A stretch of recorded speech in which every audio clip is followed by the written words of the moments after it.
This is Coffee Number 5. I'm your host, Lara Schmoisman. Hi, everyone. Welcome back to Coffee Number 5. Is your coffee ready? Mine is. So I've been having this conversation for a long time, and you guys know me. I'm unpopular opinion. I'm not a big fan of influencers who are selling.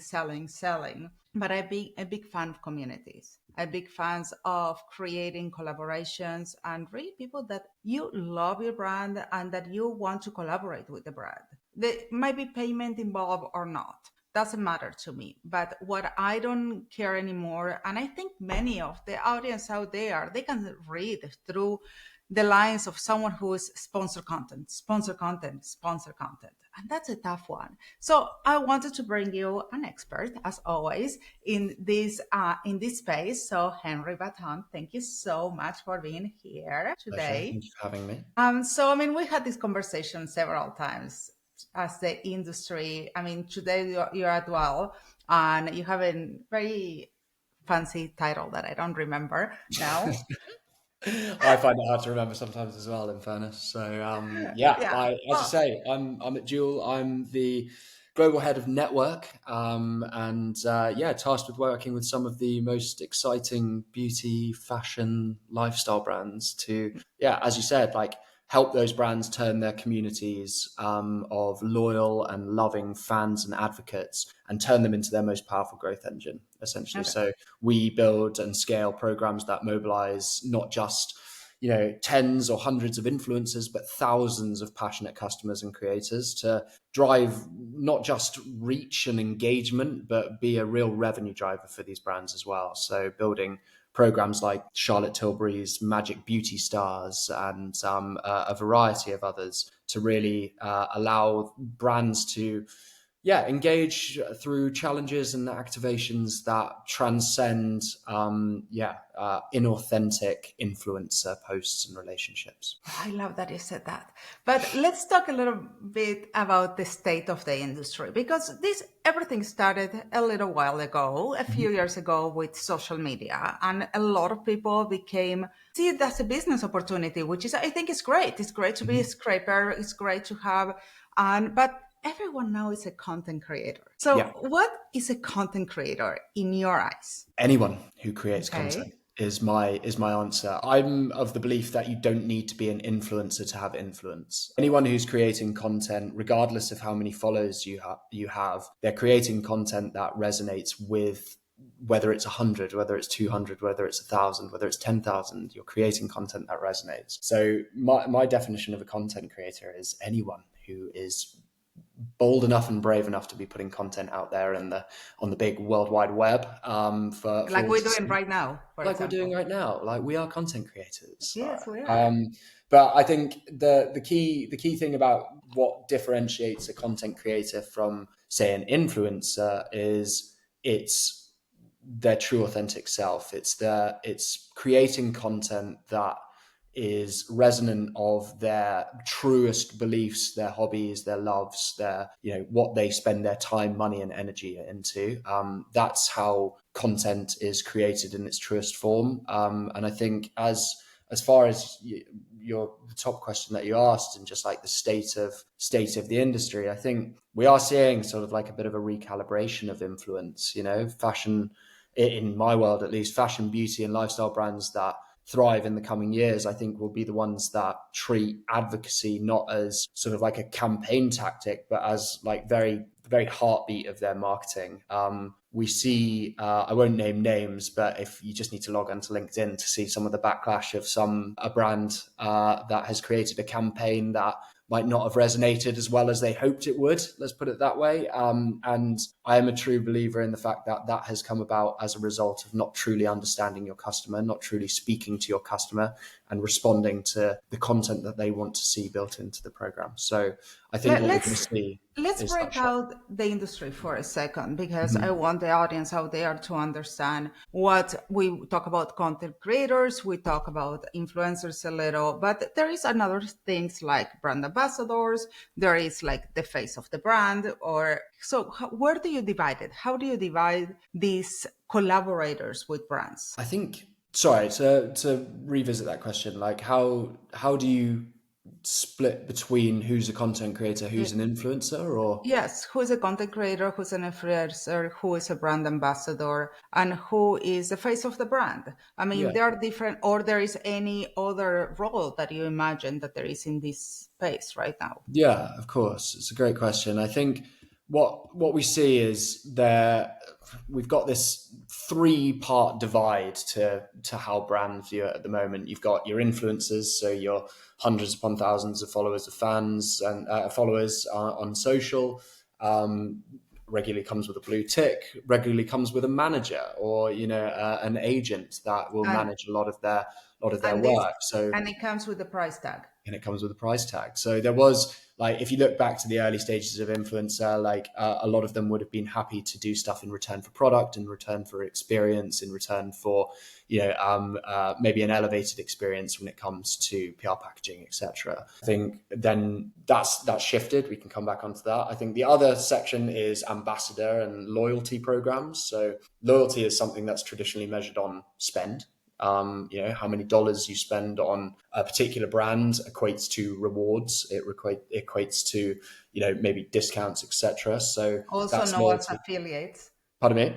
Also known as affiliates. Affiliates, but like I think where the line slightly blurs on the content creator and affiliate side of things is actually they work very, very well in tandem. So what you have is you've got affiliates who are obviously get affiliate revenue from anything that's shopped through their links. So what we see is that the conversion of that is done far greater when combined with someone who already has that organic love of the brand and product, because it's more believable. There's more trust. There's more credibility in the way that they speak about those products. So that conversion from an affiliate standpoint is made infinitely more successful and more believable by them already having that existing love. I think if someone's chasing the paycheck, they can that's sort of quite transparent and quite see through when it comes to posting content out in the ether. And I know if I was to change the way that I spoke, or if I was to change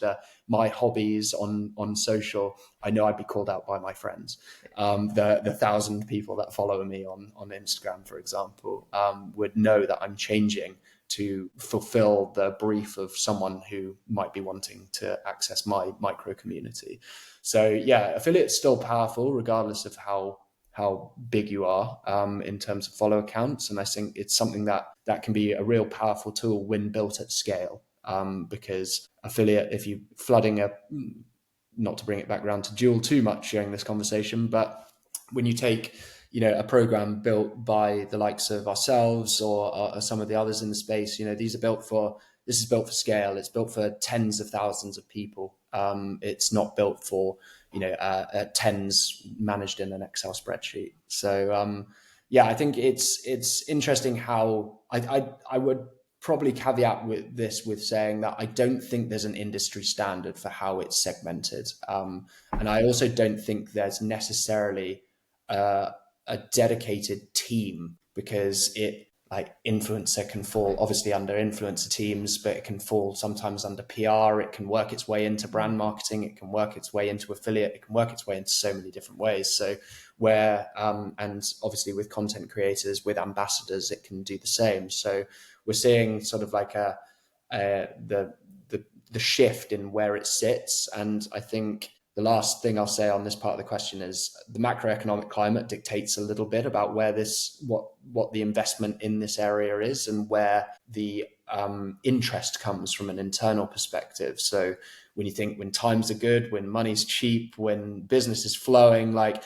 we're very happy to pump things in that might be more blue sky thinking, more awareness, more sort of top of funnel activity. But when we find ourselves in what we currently find ourselves, which is flirting with a recession and falling on a little tougher times financially and economically, businesses shift that lens to be more bottom of funnel. How are we driving revenue? How are we driving sales? So that changes Absolutely. that picture, and how how brands and companies approach the management and the investment in said parts of the in the marketing matrix. So yeah, it's a fascinating part of the world that I think we're seeing constant changes and constant. We are, and then it came TikTok Shop, And and then TikTok Shop, and then and comes. we still don't know what is going to happen to TikTok Shop in the US. So we see other companies that they are maybe having plan Bs. Everyone having a plan B, but TikTok Shop changed the game a little. It did. Yeah, I challenge you on a little. I think it changed it a lot. And Well, I what think the TikTok changed a lot, make it TikTok change a changed a lot. lot. I think TikTok Shop. Shop is, It's this still is in what, its infancy, right? Like it's still in its infancy. It's evidently a powerful tool. I mean, you just need to look over to like China, for example, as a slightly more developed market in terms of social commerce as to like the true power of what it can do. I think there's a mentality shift for how we interact with products that maybe the West hasn't quite got its head around quite yet, but it's the future, social commerce. Doll And is it's well, it's the now actually, but like it's very much the future. And I think we'll be seeing iterations of this come up, and more comfort in the way that we shop across those processes. I think there's a lot of narrative out there about how TikTok Shop is for a lower price point. It's for things that are bundles. I have to tell you, I love that you just speaking what I'm about to ask you. Sorry, okay, I won't get It's ahead of okay, myself. no, but I love it. But yeah, like I think that's changing, and trust in the platform is obviously Well, something that the it's the American same government that is. people say that Amazon is only for lower price points. Yeah, and they're doing quite well, I hear. Yeah. So yeah, it's one of those. It's a mindset shift in our shopping habits, and I think as we become more comfortable with it, it'll only increase in the amount we spend there, but also the amount the amount of variety and differing price points that we see. I truly believe that social commerce is the future Agreed. of the industry. However, I do believe also that most brands are not doing a great job putting it everywhere because everything is integrated right now.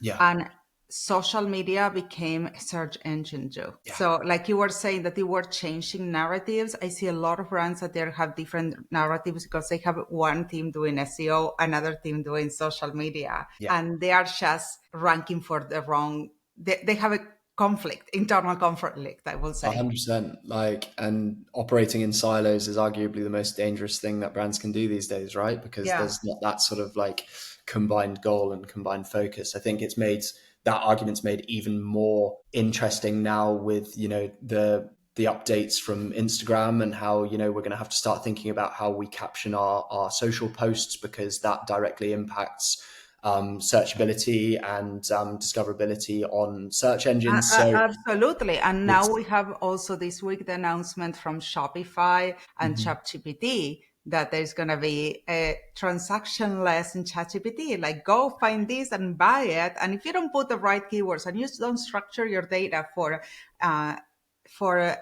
AI, you're 100%. lost in the game. Exactly. And I can't remember the exact stat, and I'm going to kick myself, but there is the percentage that the modern shopper and modern consumer is actually doing product search on ChatGPT over Google. And obviously this is becoming more prevalent with younger AI native generations who, are mentally programmed to go there as their first port of research call. So even my father talks to ChatGPT all the time. Big up. I love that.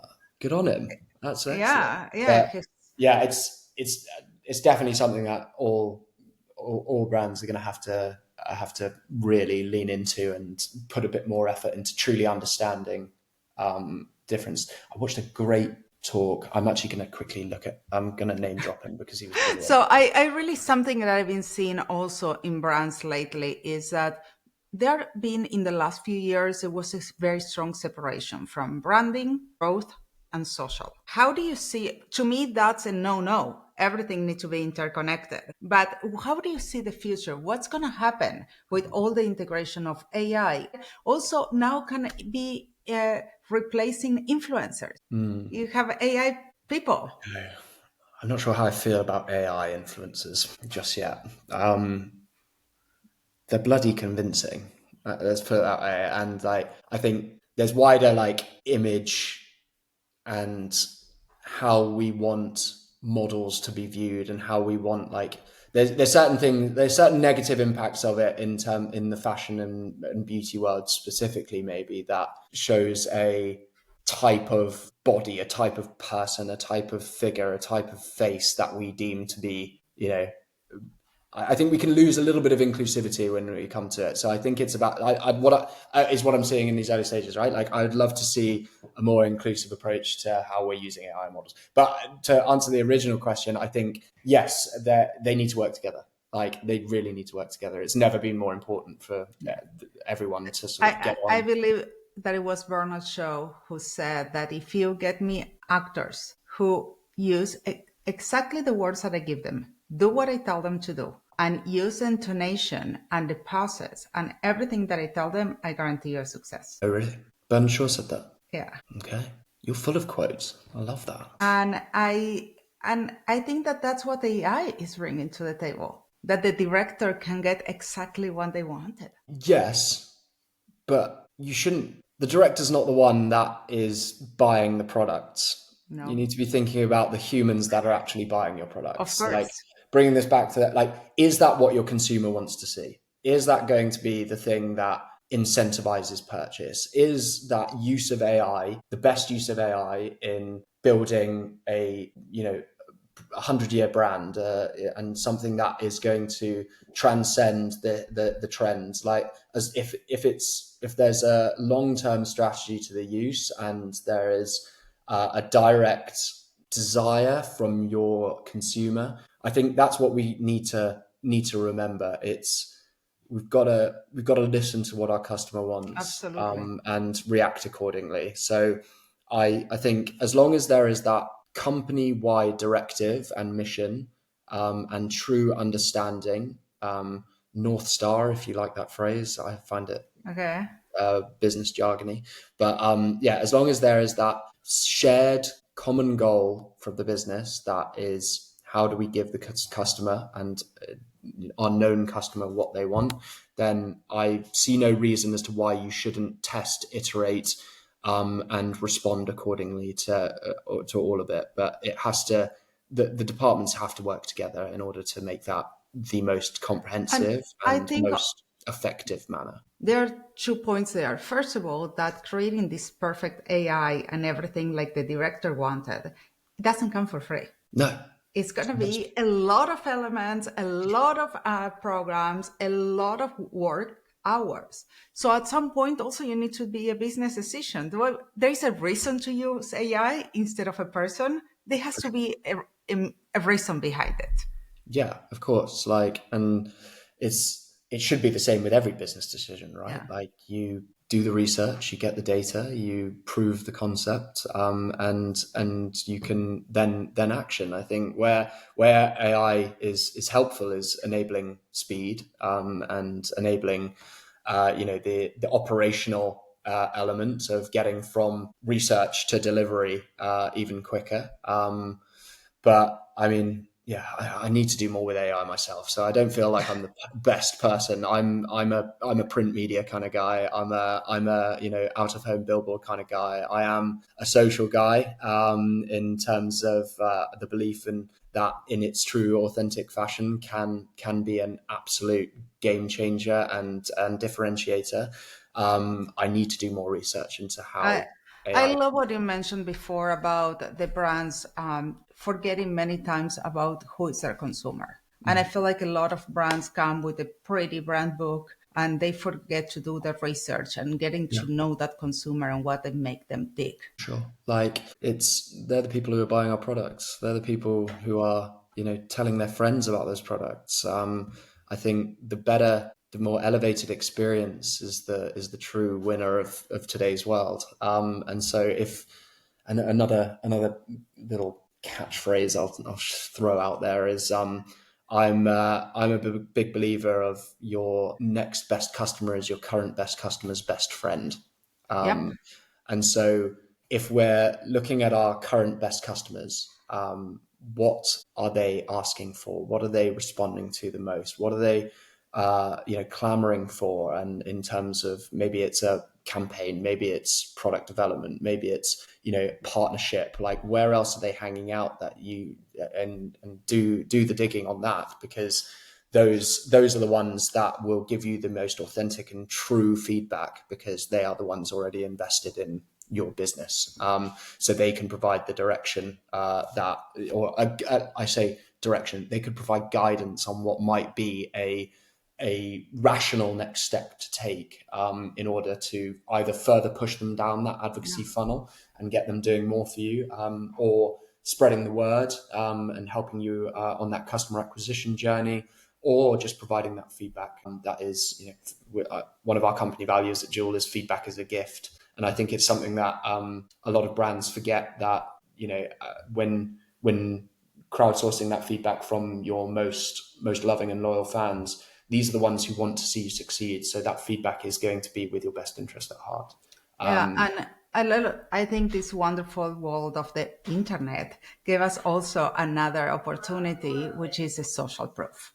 And Which I is what's think right. the social proof, Yes, that's absolutely. ratings, reviews from people are so important, and you have to listen what people say, Yeah, because it's 100%. not only that the other consumers are going to read through it, you can learn a lot. And if For you sure. read it in between lines, you can also learn what's the next product that they're looking for. Yeah, 100%. And it's not even just in the reviews, right? Like it's in the content that they're creating that lives in your tagged posts section of your brand Instagram.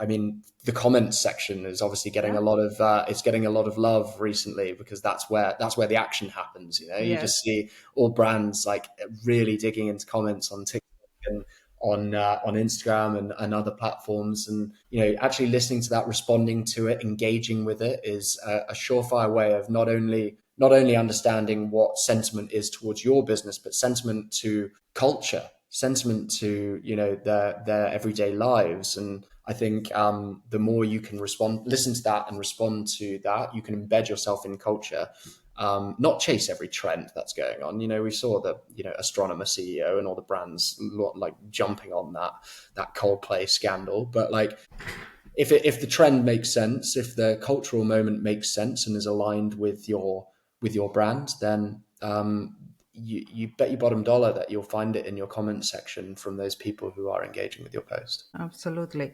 And so, where do you think that the industry is going? What's next for the collaborations, ambassadors, influencers, creators world? Yeah. I'm going to start with a very biased one, which is that advocacy is the new influence. I think we're seeing a move from influencers with reach to advocates with resonance.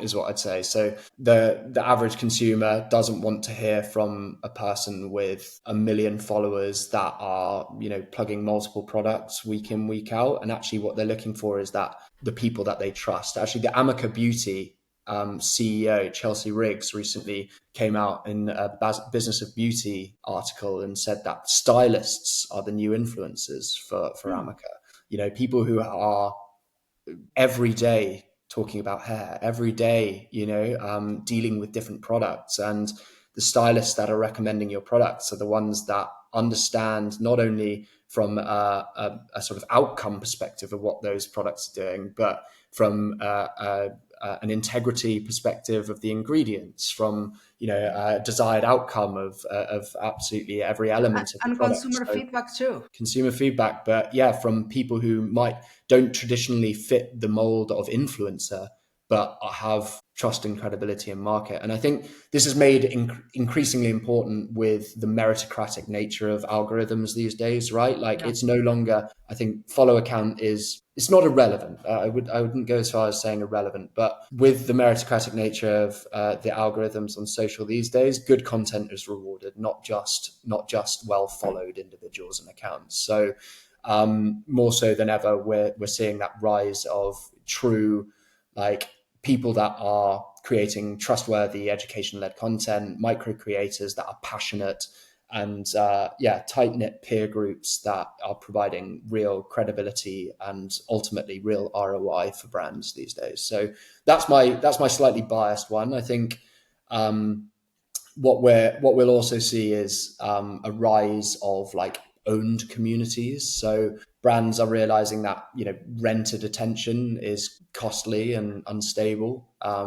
So I think what we'll see is like a big focus on building owned community spaces, whether that's ambassador programs, whether that's in real life opportunities to gather. We're seeing the rising trend of cafes built into stores, and Coach do an incredible job at building these community spaces within new retail facilities and their stores And for also, customers to engage with their this is communities. what I've been seeing a lot of experiences that Yeah, people can get to touch. It's all about experience. yeah, absolutely. Combining and the combination of digital and the in real life world is important to this owned community piece, because it's especially with some products, right? Like your brands will map out how many touch points are needed to incentivize purchase. Like the more touch points that you can have cross medium and multi-medium will just Omni-channel, increase.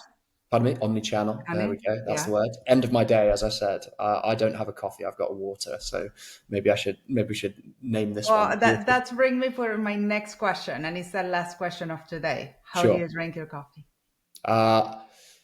Depends what time of the day. I rather embarrassingly started my day with a vanilla latte this morning. Okay. Don't judge me on that one. But usually I am just a flat white, no sugar cup. Very good. Well, thank you so much for being here Thank with you. us today. Appreciate you. And Yeah. to you guys, I will see you next week with more Coffee Number 5. Find everything you need at larashmoisman.com or in the episode notes right below. Don't forget to subscribe. It was so good to have you here today. See you next time. Catch you on the flip side. Ciao, ciao.